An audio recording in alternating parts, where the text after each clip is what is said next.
There's a name that almost never appears in American history textbooks.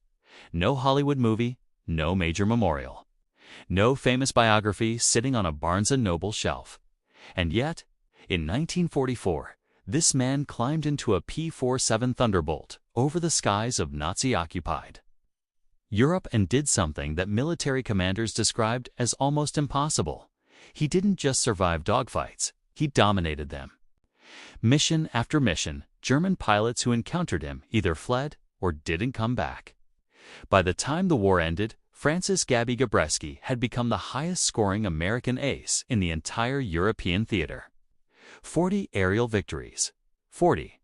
But here's the thing nobody tells you. The story of how he got there is nothing like what you'd expect. To understand what Gabby Gabreski accomplished in 1944, you first have to understand what the air war over Europe actually looked like. Because it wasn't glamorous. It wasn't clean. It was brutal, terrifying, and statistically, almost suicidal. By early 1944, the United States Army Air Forces were deep into a strategic bombing campaign against Nazi Germany. The plan was straightforward on paper. Send massive formations of B-17 Flying Fortresses and B-24 Liberators deep into German territory. Destroy the factories. Destroy the fuel supplies. Destroy the Luftwaffe's ability to fight. Simple, right? Except the Luftwaffe didn't read that memo. German fighter pilots were defending their homeland with everything they had. These weren't inexperienced recruits. Many of them had been flying combat since 1939. Some had hundreds of missions under their belts. The Focke-Wulf, 190. The Messerschmitt, 109. Fast, agile, deadly machines flown by men who knew exactly how to use them. American bomber crews were getting torn apart. The losses during the Schweinfurt raids of 1943 had shocked Allied command. On the second Schweinfurt mission alone, October 14, 1943, the Americans lost 60 bombers in a single day. 600 men gone in one afternoon. Something had to change. And that change came in the form of long-range escort fighters. Specifically, it came in the form of units like the 56th Fighter Group, and at the center of the 56th Fighter Group was a quiet, focused, Polish American kid from Oil City, Pennsylvania. Francis Stanley Gabreski was born on January 28, 1919, to Polish immigrant parents in western Pennsylvania. His father ran a small business. His family was working class. Nobody in his neighborhood was thinking about fighter planes or aerial combat, but Gabby had this thing about flying. He took his first lesson as a young man, and something just clicked. The controls felt natural. The air felt like home. He entered the United States Military Academy at West Point, but left before finishing. Instead, he applied for flight training through the Army Air Corps, and in 1940, he got his wings. He was stationed in Hawaii. December 7, 1941. You know what happened? Gabreski was on the ground at Wheeler Field when the Japanese attacked Pearl Harbor. He actually tried to get airborne that morning to intercept the Japanese planes. His aircraft was damaged on the runway before he could get off the ground. Think about that for a second. The man who had become America's top ace in Europe started the war unable to even take off. But that experience did something to him. It hardened something, focused something. He wasn't going to be grounded again. By 1942, Gabreski had been transferred to England, assigned to the 56th Fighter Group based out of RAF Halesworth in Suffolk. The 56th was already building a reputation. Their commanding officer, Hubert Hub Zemk, was one of the most respected fighter leaders in the entire USAAF, and the aircraft they flew was the Republic P-47 Thunderbolt. Now the P-47 gets a complicated reputation in aviation history. Some people called it a flying bathtub. It was enormous for a single-seat fighter. Over 14,000 pounds fully loaded. It's a massive radial engine up front that was almost comically large. But here's what people forget. That big, heavy airframe could absorb punishment that would have destroyed a smaller plane. It could dive faster than almost anything the Germans had, and at high altitude, it was absolutely lethal. Gabreski figured that out quickly. He had something most pilots took years to develop, if they developed it at all: situational awareness. The ability to track multiple aircraft simultaneously, understand exactly where the threat was coming from, and position himself for maximum advantage before the enemy even realized the engagement had started. His first aerial kill came on August 24, 1943, a Focke-Wulf 190 over Germany. One kill doesn't make an ace. 5 does. He got to 5 by November. And then 1944 arrived. January 1944. Operation Argument was being planned. What would later be called Big Week, a concentrated series of massive bombing raids designed to destroy German aircraft, manufacturing, and force the Luftwaffe into a decisive battle of attrition. The idea was brutal in its logic.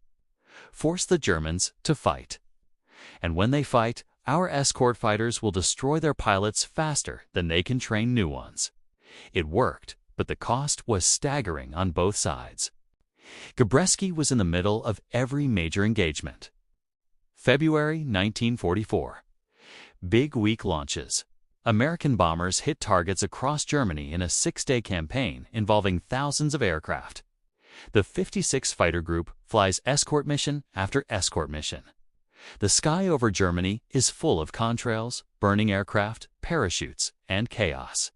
Gabreski racks up kills almost methodically, and here's what made him different from other talented pilots.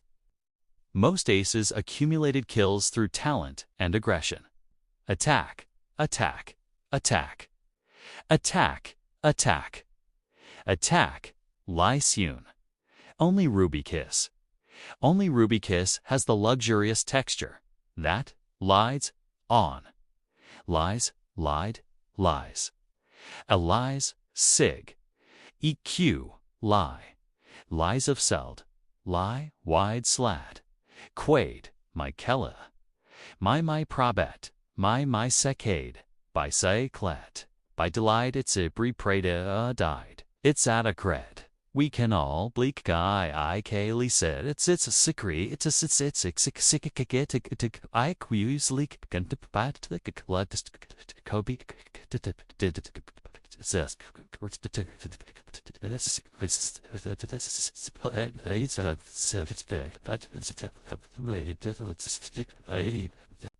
Gabreski was aggressive, absolutely.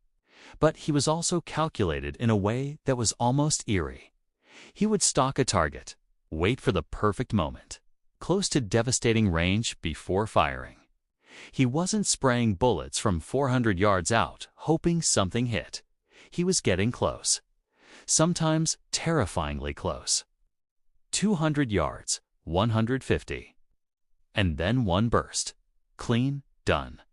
His wingman said flying with him was both incredibly reassuring and slightly terrifying.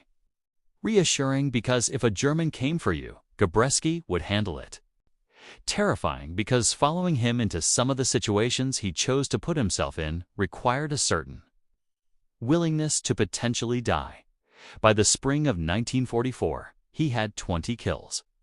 Then 25, the 56th Fighter Group had established itself as arguably the most effective fighter unit in the 8th Air Force. Their kill-to-loss ratio was extraordinary.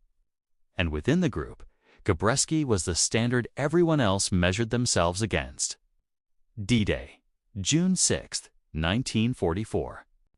The invasion of Normandy. The Allied air forces flew an almost incomprehensible number of sorties that day. Over 14,000, the Luftwaffe, outnumbered and overwhelmed, was largely unable to seriously challenge the air umbrella over the beaches. But the air war didn't stop after D-Day. If anything, it intensified. German manufacturing was being destroyed, yes. But the Luftwaffe was also introducing something that changed the fundamental nature of air combat. The Messerschmitt 262, the world's first operational jet-powered fighter. When Allied pilots first encountered the Me-262 in combat, the reaction was part awe and part genuine alarm. Here was an aircraft that could fly at nearly 560 miles per hour. American P-47s topped out around 430. P-51 Mustangs, the premier American fighter of the era, maxed out around 440. You couldn't catch it in level flight. You couldn't outclimb it.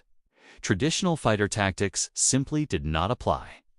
Now, Gabreski's personal encounter with Me-262s in the summer of 1944 is one of the lesser-known chapters of his story. The jets were beginning to appear in increasing numbers over Germany, and the 56th was being tasked with missions deep into Reich airspace. The challenge wasn't just surviving the conventional FW-190s and Bf-19s anymore.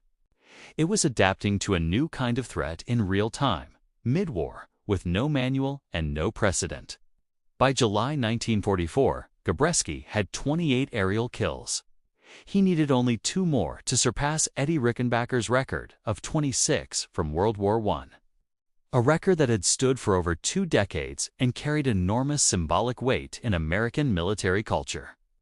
He got killed 27, then 28. The record was within reach. July 5, 1944.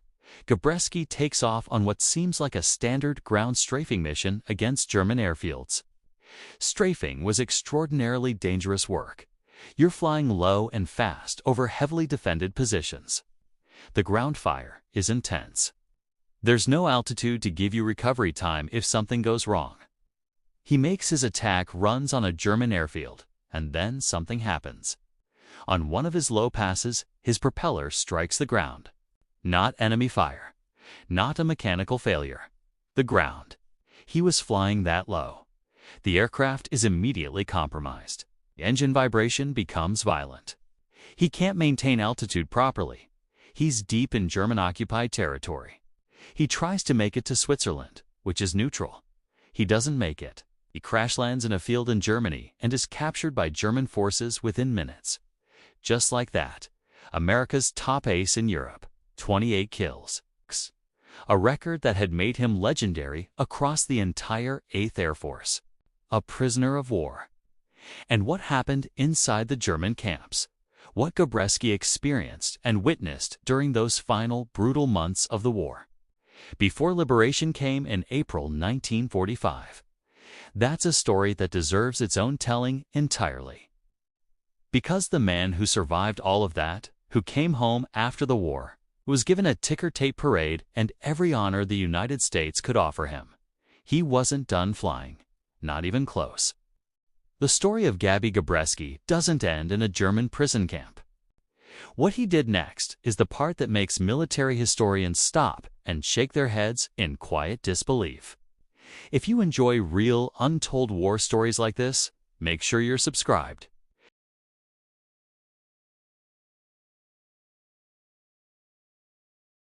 Because this is just one of many forgotten missions from World War II. Sonnet 4:6.